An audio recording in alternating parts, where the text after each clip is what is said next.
बृहस्पतिवार की रात राज्यसभा सांसद प्रोफेसर राकेश सिन्हा सहित ऋषि रंजन के घर बेगूसराय पिपरा पहुंचे, जहां उन्होंने परिजनों से मिलकर उनका ढांढस बंधाया और इस पूरी घटना पर दुख व्यक्त किया। इस दौरान राकेश सिंह ऋषि रंजन के तैलचित्र पर माल्यार्पण कर अपनी श्रद्धा सुमन अर्पित की।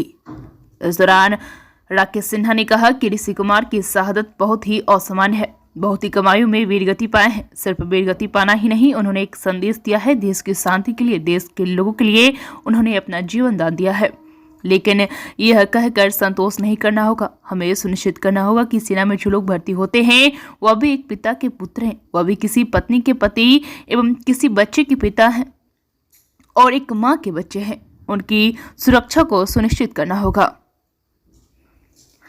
ऐसी ताकतें जो मानवाधिकार के नाम पर आतंकवादियों को संरक्षण देती है या उन आतंकवादियों को पनपने देती है, उन्हें जड़मूल से कठोरता से समाप्त करना होगा। इसके लिए चाहे जो भी कदम उठाना पड़े, उठाना चाहिए। यह शहादत हमें एक संदेश देकर गई है कि हमें अपने पुत्रों की रक्षा के लिए सरकारी तौर पर, वैधानिक तौर पर और कड़ी व्यवस्था के तौर पर कठोर से कठोर कदम उठाना चाहिए।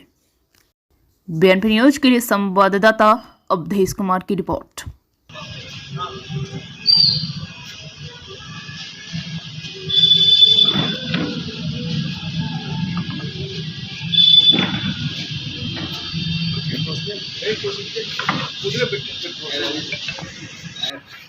और मैं आती हूँ बच्ची ये माँ के पास, जैसे मैं कहा ना दूध लागी पापा, मैं आधे घंटे तक 15 मिनट तक मैं बोलने से कुछ नहीं मिला। और यदि मैं उस वक्त आंसू भाता तो मीडिया कहती थी जैसे नाटक बार बार पूछ के मैं फिर बच्ची को मैं गया 15 मिनट किसी मेरा हेल्प किया। तो फिर मैंने सरकार को लिखा है कि इस तरह की अपमानजनक चीज़ें मत करें। हम अपने पिताजी के नाम पर किए, भाई के नाम पर किए, किसी समाज सेवी के नाम पर, इस शहादत इससे बड़ा चीज़ नहीं हो सकता है। हम अपने ऊपर लेकर देखें।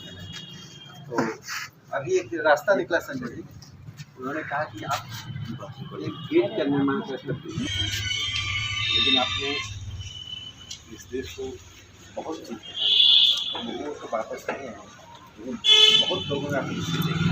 अब यही एक रास्ता है, हम ऐसे ही लोगों में ऋषि को देखना है, यही एक रास्ता है।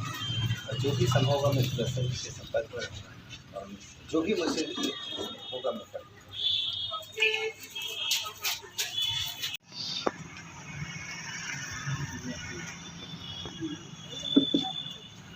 करने के लिए जो करने की रहती है पिता को हर घर पर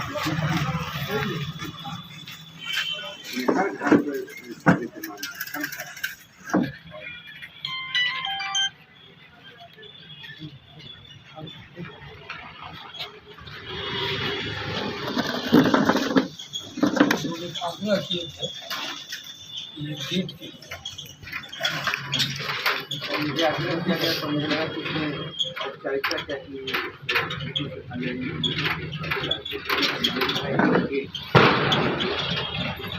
ऋषि कुमार जी की शहादत बहुत ही असामान्य है, बहुत ही कम आयु में वीरगति पाए हैं।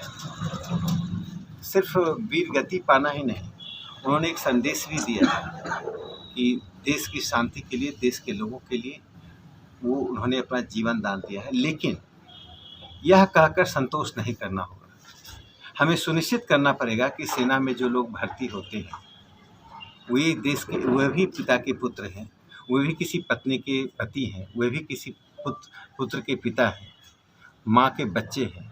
उनकी सुरक्षा को सुनिश्चित करना पड़ेगा। ऐसी तमाम ताकतें जो आतंकवादियों को मानवाधिकार के नाम पर संरक्षण देती है या उन आतंकवादियों को पनपने देती हैं, उनको जड़ मूल से कठोरता से समाप्त करना पड़ेगा। इसके लिए चाहे जो भी कदम उठाना पड़े, उठाना चाहिए। यह शहादत हमें एक संदेश देकर गई है कि हमें अपने पुत्रों की रक्षा करने के लिए सरकारी तौर पर, वैधानिक तौर पर और कानून व्यवस्था के तौर पर कठोर से कठोर कदम उठाना चाहिए। सर, ये शहीद के घर पर या फिर शहीद के जो शोक सभा होता है उसमें बिहार सरकार के कोई प्रतिनिधि या सरकार स्वयं इनकी सुधि नहीं लिए, इनका खबर नहीं लिए, इसको किस रूप में आप देखते हैं? देखिए, शहादत उच्च कोटि का होता है। व्यक्ति सभी चीज़ों से उठकर अपने परिवार, अपने स्वार्थ, अपनी सभी सीमाओं को त्याग करके अपने अपनी वीर गति पाता है, मुझे लगता है कि हर किसी को मन से, भावना से ईश्वर को साक्षी मानकर उसका सम्मान करना चाहिए। खोए हुए पिता पुत्र के लिए, जिस पिता का पुत्र खो गया उसे हम कुछ वापस नहीं दे सकते हैं, लेकिन कम से कम उस शहादत का सम्मान कर सकते हैं। मैं अपेक्षा करता हूँ कि सरकारें जो भी हों, राजनीतिक पार्टी जो भी सत्ता में हो, वो सभी शहादत को सम्मान करें। जिस परिवार से शहादत हुई है उस परिवार की उन ज़रूरतों को, जो अपने पुत्र पर निर्भर थे, उन ज़रूरतों को बिना उनकी अपेक्षा का, बिना उनकी मांग का पूरा करे। यह सरकार का नैतिक और संवैधानिक दोनों दायित्व है। सर, ना केंद्र सरकार और ना बिहार सरकार से किसी तरह का परिजन से आश्वासन नहीं मिला है और ना किसी तरह की कोई औपचारिक कुछ बात की गई है इनसे। देखिए केंद्र सरकार किसी भी शहादत को की उपेक्षा नहीं करती है। मैं आपको विश्वास दिलाता हूँ कि ऋषि कुमार जी की शहादत को हम यूं ही उपेक्षा का शिकार नहीं होने देंगे। मैं राज्यसभा का सदस्य हूँ, मैं इस ज़िले का हूँ, और सच में बताता हूँ, मैं जब छठ घाट पर था और जल चढ़ा रहा था तो मेरे सामने वही पुत्र था। मैं भी उनको अपने पुत्रवत ही देख रहा था कि एक पुत्र चला गया, और सच में मन में वही पीड़ा हो रही थी। मुझे लगता है इस पीड़ा का अनुभव बेगूसराय में कम से कम हर घाट पर हर जल ढारने वाला व्यक्ति कर रहा था। मैं मानता हूँ कि इस बार छठ में हर घाट पर ऋषि जी थे, हर घाट पर उनको जल चढ़ाया जा रहा था। हर व्यक्ति में मायूसी है। मुझे लगता है कि राजनीति से जुड़े लोग हों या प्रशासन से जुड़े लोग हैं, इस परिवार की उन सभी अपेक्षाओं को, इस परिवार के बारे में कल्पना करके जितनी इनकी अपेक्षाएं हैं, इनके सम्मान के साथ पूरा करना चाहिए। और इसके लिए मुझे जहाँ भी मुख्यमंत्री जी से बात करनी होगी, दिल्ली में जाकर मुझे अधिकारियों से बात करनी होगी, सेना के अधिकारियों से बात करनी होगी, मैं स्वयं करूँगा। इसके लिए मुझे किसी से सलाह मशविरा करने की ज़रूरत नहीं है। शहादत का सम्मान करना हर भारतीय का कर्तव्य है। कम से कम मैं जो इस ज़िले का हूँ और मेरे लिए ऋषि एक पुत्रवत हैं, तो मैं तो यह चाहूँगा कि उन्हें पूरा सम्मान मिले। इसीलिए जब हमारे जिलाध्यक्ष जी ने कहा कि ये गेट बनाने की बात चल रही है, और सुदर्शन जी ने भी कहा जो उनके मामा लगते हैं, तब मैंने निर्णय लिया कि MP लैड फंड से एक ऋषि जी की याद में बेगूसराय में एक गेट का निर्माण।